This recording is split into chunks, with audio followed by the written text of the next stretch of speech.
How has a virus that emerged in late 2019 changed the world in ways we could never have imagined? This is the question that we've all been grappling with as we trace the origins of COVID-19, a disease caused by the novel coronavirus, SARS-CoV-2. Let's rewind to December 2019. The city is Wuhan, located in China's Hubei province. A new respiratory illness was starting to make headlines. The cause? A previously unknown virus. Little did we know, this was just the harbinger of an impending global crisis. As the weeks rolled into 2020, this mysterious illness, now known as COVID-19, began to spread like wildfire. From one city, it branched out to the entire country, and soon, there wasn't a corner of the world that was untouched. The virus was swift and ruthless, crossing borders with alarming ease. By January, the World Health Organization, the global guardian of public health, had taken notice. It named this escalating situation a public health emergency of international concern, a designation saved for events that pose a risk to multiple countries and require a coordinated international response. But the virus was relentless. It continued to infiltrate communities worldwide, disregarding borders and demographics. The numbers of infected individuals were growing exponentially, and by March, the situation had escalated to a level that the world hadn't experienced in over a century. The World Health Organization made a sobering announcement. COVID-19 was no longer just an outbreak or an epidemic, it was a pandemic, a global disease outbreak, a term that instantly brought to mind historical health crises like the Spanish flu of the early 20th century. The world was in the grip of a new reality, a reality characterized by uncertainty, fear, and a desperate scramble to understand and combat this invisible enemy. People's lives were disrupted as countries went into lockdown, economies took a hit, and healthcare systems strained under the mounting pressure. In a matter of months, this novel virus had turned our world upside down. It was a stark reminder of our vulnerability, our interconnectedness, and the unanticipated challenges that lay ahead in the fight against COVID-19. Faced with a rising tide of infections, how did nations attempt to slow the spread? The answer to that was a complex tapestry of measures, each woven with the threads of urgency, necessity, and innovation. As the virus swept across continents, countries scrambled to put up defenses, each more drastic than the last. Lockdowns were among the first responses. Entire cities, sometimes even whole nations, were brought to a standstill. Busy streets fell silent, bustling marketplaces lay dormant, and the rhythmic hum of daily life was replaced by an eerie quiet. The world was on pause, waiting, hoping for the storm to pass. Travel restrictions soon followed. Borders that were once gateways now turned into barriers. The skies, once crisscrossed with the contrails of countless flights, saw a significant decrease in air traffic. The world, so interconnected, suddenly felt fragmented and distant. Next came social distancing. It was a term few had heard of, but it quickly became a cornerstone of our daily lives. The invisible enemy was lurking in close quarters, so we stepped back, maintaining a safe distance. We learned to communicate, to work, to celebrate, and to mourn from afar. Mask mandates became the norm. Masks, once a symbol of anonymity, became a symbol of safety, responsibility, and solidarity. They concealed our faces, but revealed our collective commitment to protect ourselves and each other. Quarantine protocols were enforced. Individuals who tested positive or those suspected to be carriers were isolated to prevent the virus from spreading. It was a lonely battle, fought in the solitude of isolation wards and homes. These measures, though drastic, were necessary. They were our shields, our bulwarks against an unseen enemy that threatened to overrun our defenses. Every country, every community had its own unique challenges, but the goal was universal: to reduce transmission rates and prevent healthcare systems from becoming overwhelmed. As the world grappled to control the spread, a parallel fight was taking place in labs across the globe. How did scientists across the world race against time to develop a defense against this unseen enemy? As the COVID-19 pandemic took hold, the global scientific community embarked on a monumental mission. Their goal? To create a shield against this invisible foe, a vaccine that could protect humanity from the relentless virus SARS-CoV-2. In the face of this challenge, scientists explored various avenues, each with its own set of complexities and promises. Among these were three promising technologies: mRNA vaccines, viral vector vaccines, and protein subunit vaccines. Let's take a closer look at each.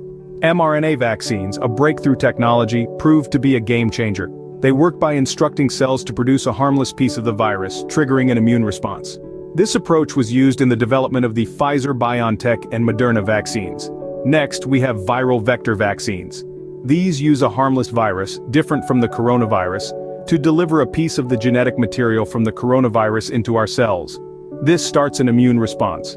The Johnson & Johnson and AstraZeneca vaccines were developed using this method. Lastly, protein subunit vaccines. These contain harmless pieces of the virus that trigger an immune response.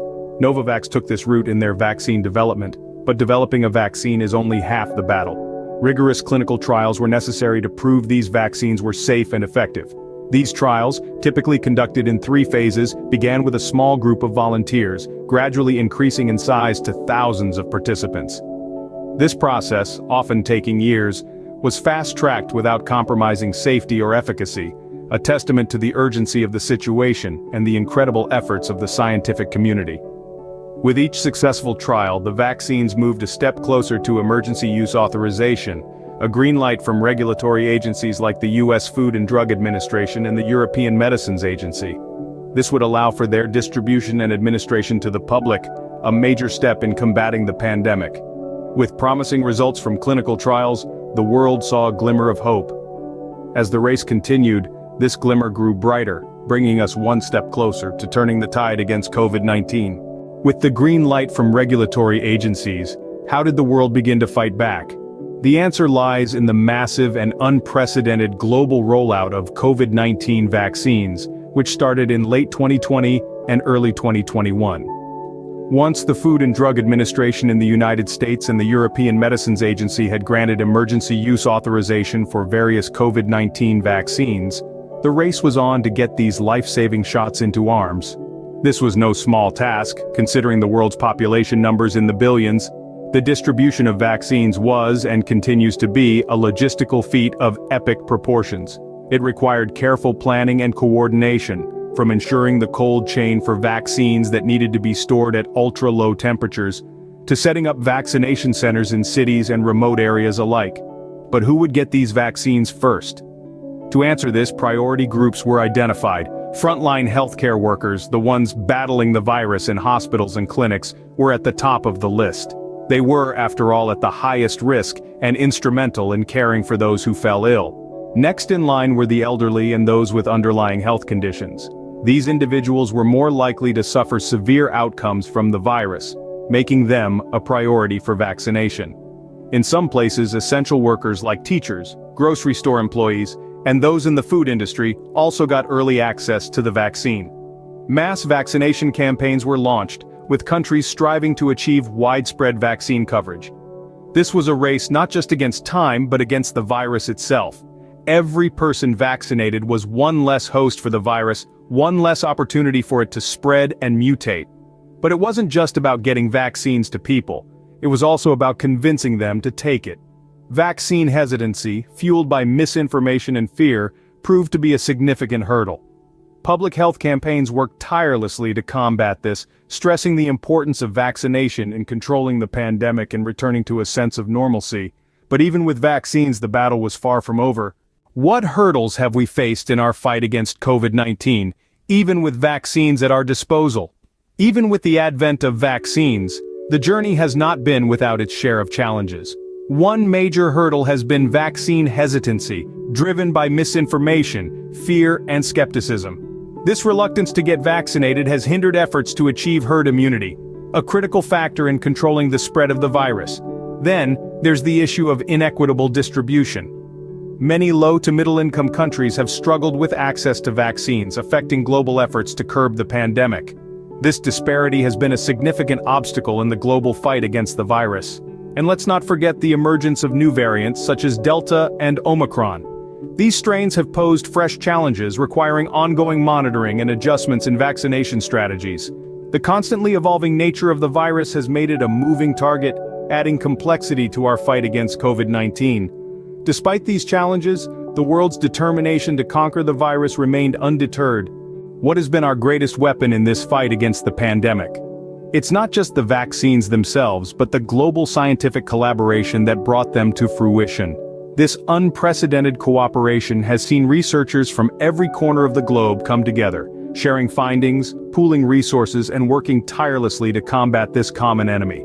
Organizations like COVAX have played a pivotal role, working diligently to ensure that every country, regardless of income level, has equitable access to these life-saving vaccines. It's been a colossal endeavor, a testament to the power of collective action in the face of adversity. But as we move forward, this spirit of unity must persist.